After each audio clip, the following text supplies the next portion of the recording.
有关南台南副都心议案，议员曾培亚表示，对小巨蛋到科学未来馆，一直到黄市场林内核准运动艺文休闲园区，地方已经期待14档啊。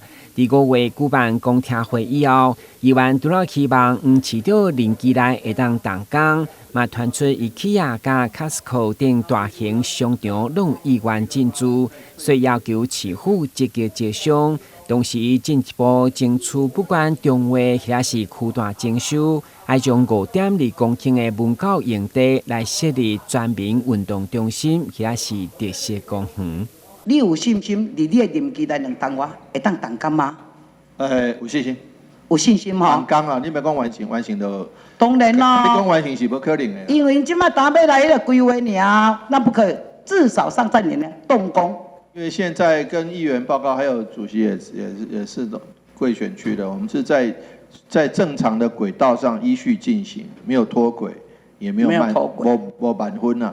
但这个那个文化15公顷的用地，你9.8公顷，为了这运动艺文休闲 BOT 案呐哈，那旁边你看到有一个。其实这个15公顷，属实是14.92公顷而已的。没错。好，那在这里的时候，我们还有一个5.2的那个文教用地啦。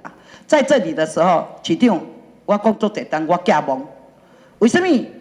我在想说，大家都在争取全民运动馆呐。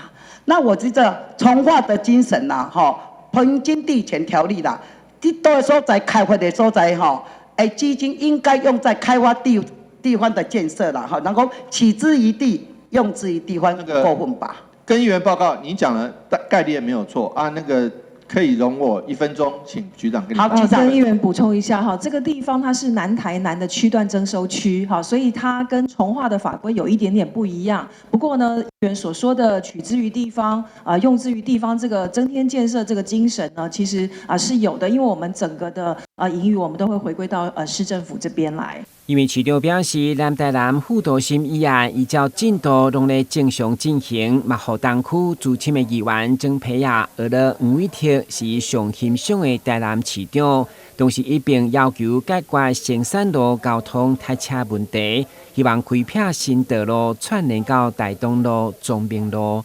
台南新闻阮吉林跟采访报道。